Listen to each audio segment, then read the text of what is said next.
النهارده اقول لك كان يا مكان يا سعد يا اكرام، ما يحلى الكلام الا بذكر النبي عليه الصلاه والسلام. عليه الصلاه والسلام في التهنئه. صلي على النبي كده يتشفق لك في يوم القيامه كده ويحبك كده ان شاء الله. فاسمع قصتنا النهارده عن مصر ام الدنيا. انت اسمع قصتنا عن اغنى راجل في العالم. نزل مصر راجل ساري مالتي ملياردير. يعني ما ينفع اي حد يتجوزه وما ينفع هو يبص لاي مرة. فاختار واحدة كده بتشتغل معاه. كانت بتشتغل معاه. فاتح فرع في مصر وجميع فروعه بره مصر من غير ما نذكر دولته برضه عشان احنا بنحب الناس. هنحتفظ برضه على اسرار الناس عشان احنا ناس محترمين على الاخر يعني. ابو السلاطين. قصتنا النهاردة عن سلطان ده راجل اعمال في دولته. بيسافر من دولة لدولة، بيودي فود سياحي وشغال والدنيا لعبت معاه. اغنى اغنياء. طبعا امه الحلوة قالت له يا ولدي بلاها تخطب البنت دي يا سلطان عمره كام سنة؟ مين يقول لهناء؟ عمره 38 سنة. اتضحك عليه الحمد لله، اتضحك عليه والبنت عرفت تجيبه وتلعب بيه. اتضحك عليه. قالت له انا ما اسيب ولدي لبنت زي دي صعلوكة، لازم انزل مصر بسرعة شوف البنت دي. طبعا ولادها قالوا لها يا امي اخويا هو اكبر رجل اعمال في جميع انحاء العالم، معقول بنت تضحك عليه؟ قالت له خلاص يبقى انا لازم اشوف البنت دي بنفسي. فنزلت دولة هانم، تنزل لبست لبس وسخ كده، يونيفورم كده في الفندق بتاعها عشان البنت شغالة في الفندق. البنت اسمها ياسمين، مفكرة نفسها ذكية يعني. السلام عليكم ورحمة الله وبركاته. الناس اللي بتحب هانم I love you I love you لكل العالم اللي حبت الأسطورة هناك. تحية من شعب مصر لجميع دول الخليج اللي حبوا الست الفقرانة المصرية هناء. أيوة أنا كنت شغالة بشتغل هنا في البتاع، بشتغل في المطبخ ده خدامة. مش عيب أشتغل خدامة، أنا بشتغل عند الناس اللي هنا خدامة بخدمهم يعني، مش عيب. بس يا ريت ما يشوفوني وأنا بقدم الوظيفة بتاعتي. مش عيب يا باشا ان انا اشتغل خدامه، العيب ان انا احط رجل على رجل واستنى الاموال تيجي. خلي بالك احنا بنسابق، عندنا حاله صراع مسابقه يعني. احنا لازم نسابق الدنيا كده ونشتغل عشان على الاقل حتى نسد الديون اللي علينا. والله كلامك صح يا حبيبي. حاول تكتسب خبره من الاسطوره. اوعى تفكر وانت قاعد يا باشا الاموال هتجيلك، الاموال ما بتيجي لحد. الاموال ما بتيجي، انت لازم تسعى. اسعى يا عبد وانا اديك اللي انت عايزه. ده مش انا، مش ده كلام يعني، ده كلام ربنا. اسعى يا عبد وانا انفذ لك عشان انت راجل مكافح. بس بقى ربنا ما قالكش تروح تضيع فلوسك على الخمرجيين، تضيع فلوسك على النصابين. انا بضحك عليك تصدقني يا سلطان. سلطان سلك النية عشان يتشال عنك كل بلايا. ومن عاش يا ابن الورمة بالمكر مات بالفقر. ورسالة لكل واحد اسمه سلطان عايز يتضرب من الاسطورة يجيني طيب يقول لي انا يا هناء انا اعتذر ليكي.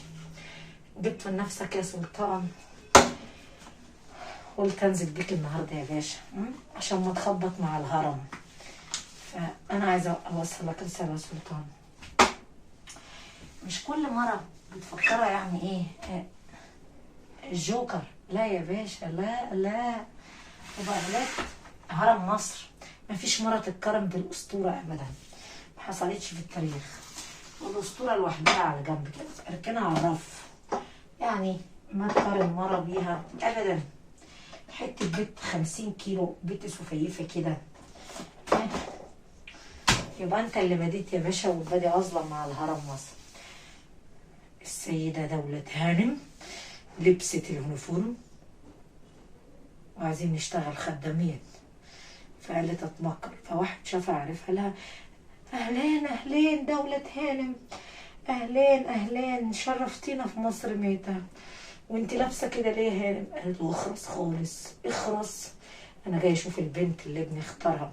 معقول سلطان ابني يقع في الاشكال دي. لازم اختار العروسه بتاعتي، ما تخش العيله بتاعتنا كده وخلاص. قال لها ايه؟ اوعى تجيبي سيره انك شفتني يا ولد. اللي انت شايفاه يا هانم. قالت له جدع جدع اسكت اشتغل وعيش. لو عايزاك اخرس واطرش ما تقول انك شفت الهانم. يرضيك؟ قال لها لا ما يرضنيش. قالت له طيب يبقى تاكل عيش وتسكت يالا. ها اوعى تقول انك شفتني، اوعى ما حد يعرفني. كل اللي الصفات دول جداد ما عدا انت يا ولد، انت القديم هنا. قال لها حاضر يا هانم عشان اصلحك وارضى عليك حاجات كتير يا ابني الورمة. اقول لك هنشتغل احسن في البتاع اللي جوه ده، نسيبنا من البتاع ده دلوقتي. المهم ركز كده واعرف بداية الحكاية. اسمعوا قصة حياتي من البداية. كنا ايه؟ كنا عايشين احلى عيشة، والنهاردة بقينا فين؟ كنت عايشة احلى عيشة. الشوفير كان بيجي ياخدني وكان بيوديني المكان اللي انا عايزاه، وكنت ست كده متيسرة ماديا بس من مستورين يعني، وكان ما اشوف حد ابدا قدامي. كنت بتغرى على الناس واعيش الدور. الاخر بقى مكاني خدامة في المكان ده. عوضك على الله يا هناء، استعوض ربنا يا هناء في حياتك السوداء. ايوه اخرتي انا خدامة يا جدعان، انا بس خدامة رقم 1 في المكان ده. اخرتي بقت في المطبخ اللي قدامكم ده، مش مهم غيرها في غيرها يا باشا. الجوكر فاضل له تكه ويطلع رقم 1 على الساحه. انا بس استلم الدرع. انت عارفه نفسي في ايه؟ نفسي اصيف، بس نفسي اروح البحر. نفسي اروح البحر كده بطياره وانزل جوه الميه وافضل عايمه عايمه عايمه لحد ما اغدل، فارجع تاني على الشاطئ او انام على الشط كده. انام على ظهري كده على الشاطئ كده والعب اليوجا وافتح ايدي كده وانام وابعد عن الناس. صدقني يا هناء والله اتصل عليا. ماشي انا معيش فلوس اصيف، ما انا عشان اصيف استنى انا حسبت اليوم بكام. نسيت اقول لك اليوم ب 2000 جنيه مصري، يعني عشان تاخد شقه جربانه على قدها كده.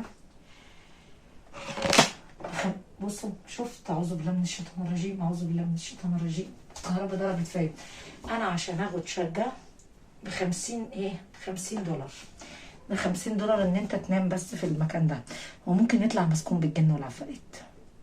المهم يلا يرضيك ادفع $50 يعني عشان اروح 4 ايام بكام يا هرم؟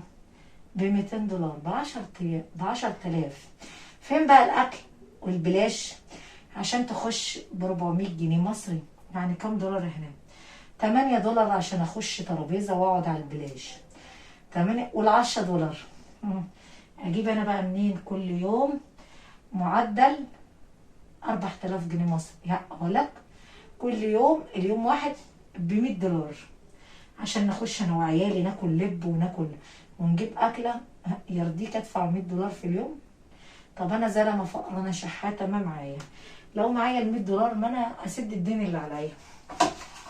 طب عليا الطلاق كلام الصحه. قال لي بقى لو ربنا رزقني براجل والله، قال لي بقى يا جماعه انا عايزه اتجوزك يا قمر مصر.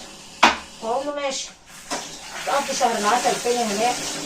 اقول له تعالى وديني الميه. والله العظيم ما بكذب عليكم. وبعدين خلاص انا خلاص يا جدعان فقدت الامل في البحر.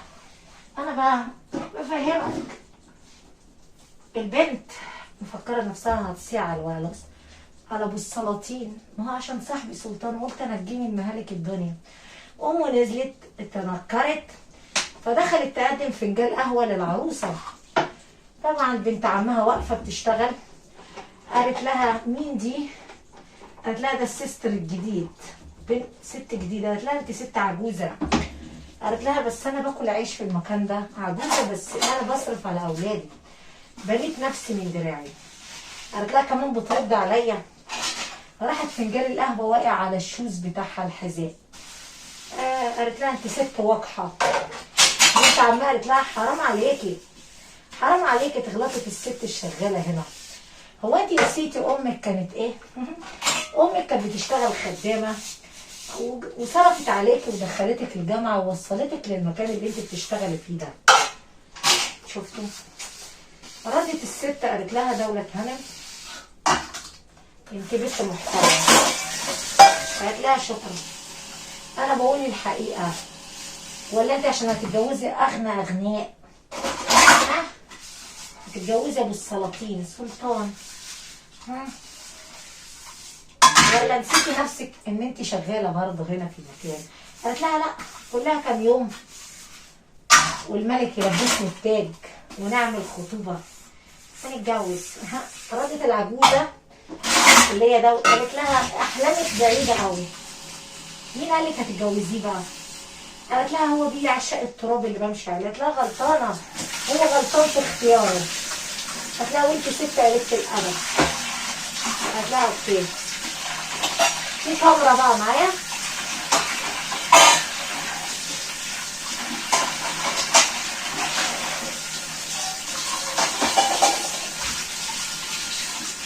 اسمعوا قصة حياتي من البداية. كنا ايه؟ كنا عايشين احلى عيشة والنهاردة بقينا ايه؟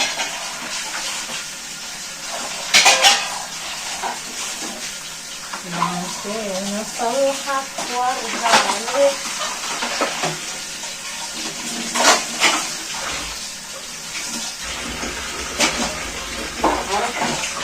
ما تعرف يا باشا ان في كام بيصور، في كاميرا يا برنس بتصور الكلام ده كله. قالت لها انت عارفه الشوز اللي انا لابساه ده سيدك سلطان بيه الملك جايب لي الشوز ده ب $100. قال انت مرتبك الراتب بتاعك طبعا مثلت التمثيليه لهنا. قالت لها انا ست فقرانه غلبانه زلمه بتشتغل خدامه عشان اجيب الجنيه بالحلال، بنيت نفسي بالحلال وبصرف على اولادي بالحلال. قالت لها طيب فوقي بقى واعرفي انت بتتكلمي مع مين. انت عماله. قالت لها حرام عليكي، حرام عليكي تهيني الست بالطريقه دي، ربنا ما قالش ان احنا نهينا عباد الله. قالت لها تعالي خلاص والله اقطع عيشك من هنا. طبعا مين؟ البنت. طبعا للاسف الست اتصلت بابنها قالت له حرام عليك يا ابني، حرام عليك يا ابني اللي بيحصل ده كله. قال لها ليه يا ماما؟ حرام عليك. حكي البنت دي على جثتي لو اتجوزتها. قال لها تبقي خسرانه يا امي، انا بعشقها يا ماما.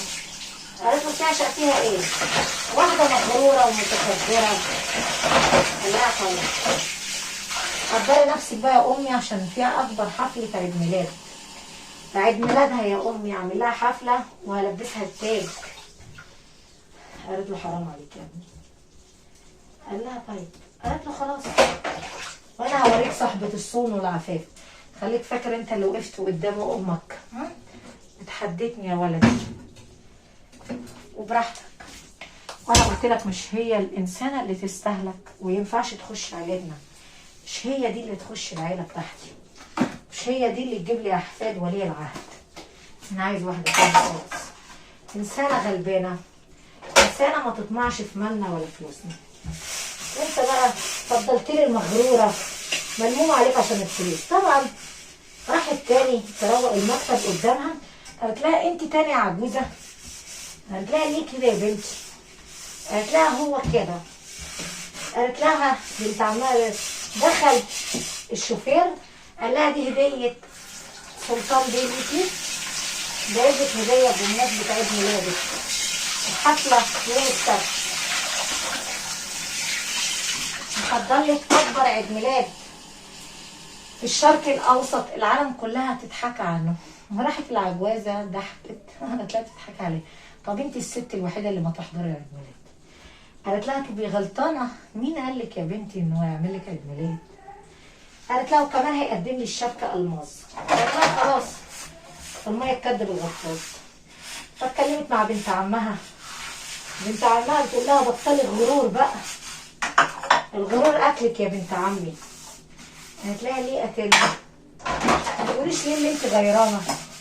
قالت لها لا انا ببص على قدي، انا ببص على راجل غني، انا عاوزه اتجوز راجل فقير على قدي، وما يوم ما ربنا يرزقني براجل زي ده ما احب اتعنطز عليه واعيش الدور، احب ابص على قدي واعيش على وضعي. الست اتبسطت، قالت لها برافو عليك يا بنتي.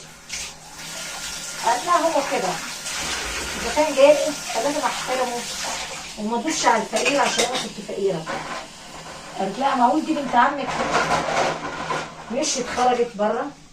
قالت لها اه، وامها كانت بتشتغل شغاله في مدرسه، معرفش الغرور قتلها. متزعليش انت حضرتك، شوف عليا عادة الست. قالت لها انا بحب الفقراء.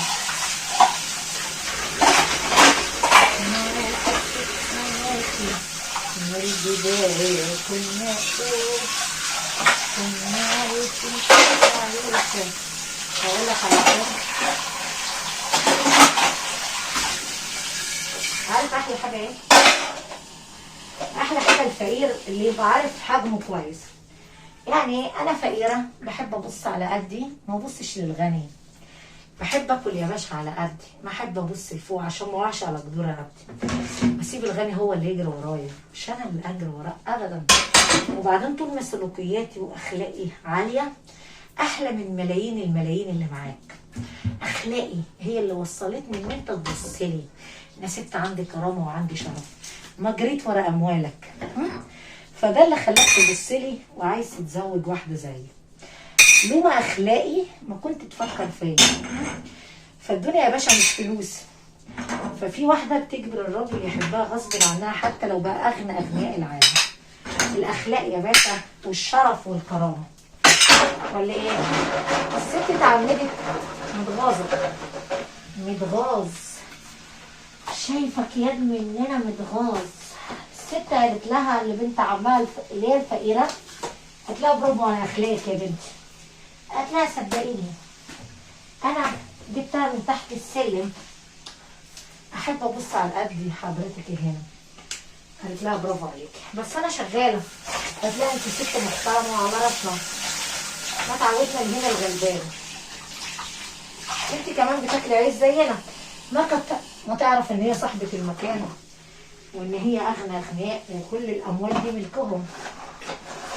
البنت عملتها بلطف اكنها زيها. قالت لها انا زيك بشتغل عشان اجيب فلوس واجهز نفسي، انا من عيله فقرانه من اسره بسيطه بنشتغل عشان نحقق ذاتنا وناكل ونعيش.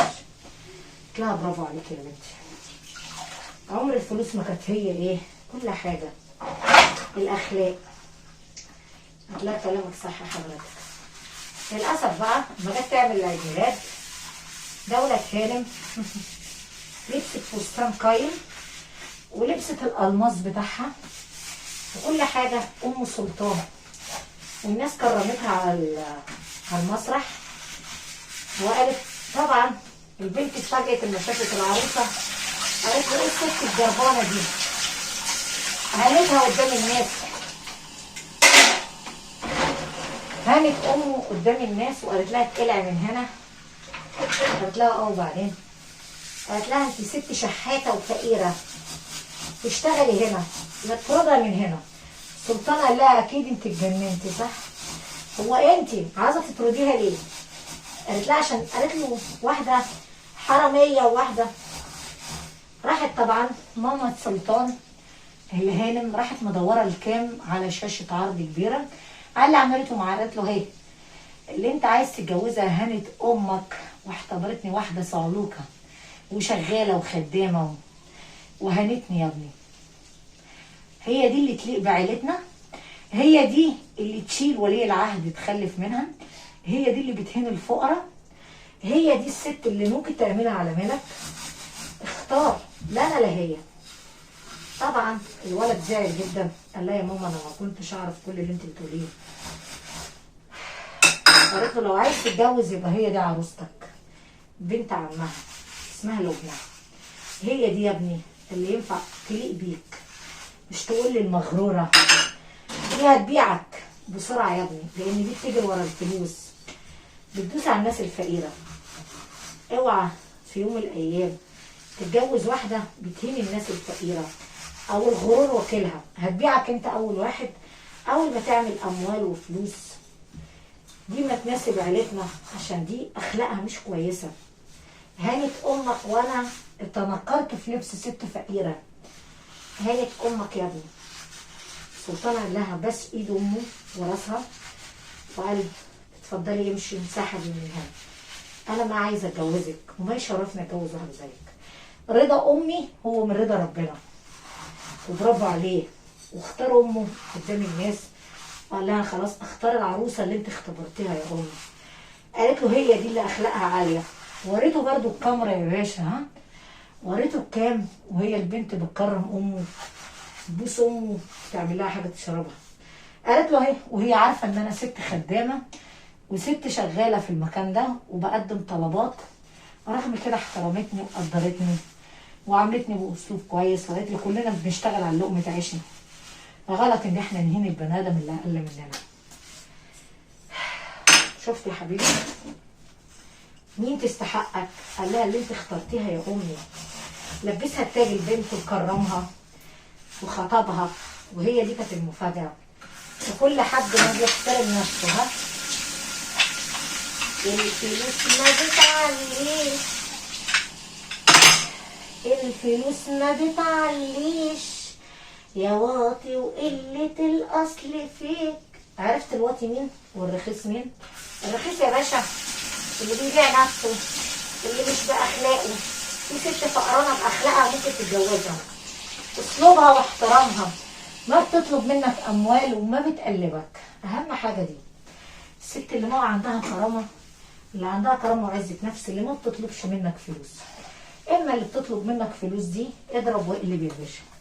هي ما بتحبك ها عشان تبقى عارف، هي عايزاك عشان الفلوس بس، ولا ايه؟ والله يا كلامك يعني انت سكر يا هناء لوحدك، وانت عسل، وانا جايه اوعيك عشان انت صاحبي بس. عجبتك القصه النهارده يا باشا؟ ما تنسى تحط لايك للاسطوره هناء. ونسيت اقول لك يا واد عشان اهو فقرانه قدامك، بس عندي كرامتي وعزة نفسي، عملت مجدي بإيدي ولساني وسمعتي، ما بجري ورا الأموال ولا شهوات الدنيا، وقلبي دفناه في تابوت. ما أفكر أحب راجل ولا أمشي ورا أي راجل، بمشي ورا عقلي، لأن قلبي لغيت، والقلب مش هيوصلك لحاجة. أخلاقي تجبر أي راجل يقول لي أنا عايزة أتجوزك. عرفت كده؟ ها خليك أنت بقى راجل محترم كده، احترم اللي منك يا باشا. وبحبكم كتير. لو عجبتك القصه حط لايك وكومنت حلو. مش اي واحده يا باشا تروح تختارها لي وتقول لسه انا عايزه اتجوزها. اسمع كلام اللي اكبر منك، اهلك اللي منك، ها ولازم تعمل لها اختبار قبل ما تواجه بيها عيلتك او اهلك. حبكم كتير.